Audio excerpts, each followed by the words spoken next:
Carolina, Union County in upstate South Carolina, until 12:45 a.m. Eastern Daylight Time. At 11:48 p.m. Eastern Daylight Time, a severe thunderstorm was located 5 miles southwest of Union, or 4 miles northwest of Roseville State Park, moving northeast at 45 miles per hour. Hazard, 60 miles per hour with gusts and penny-sized hail. Source, radar indicated.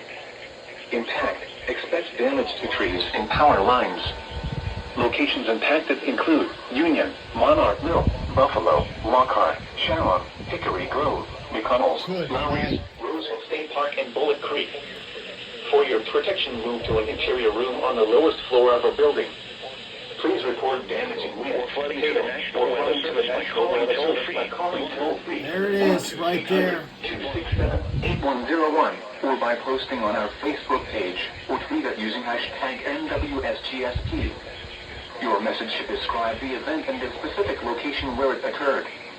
Repeating, a severe thunderstorm warning has been issued until 12:45 a.m. Eastern Daylight Time Monday for the following counties in South Carolina: Cherokee, Chester, Union, and York.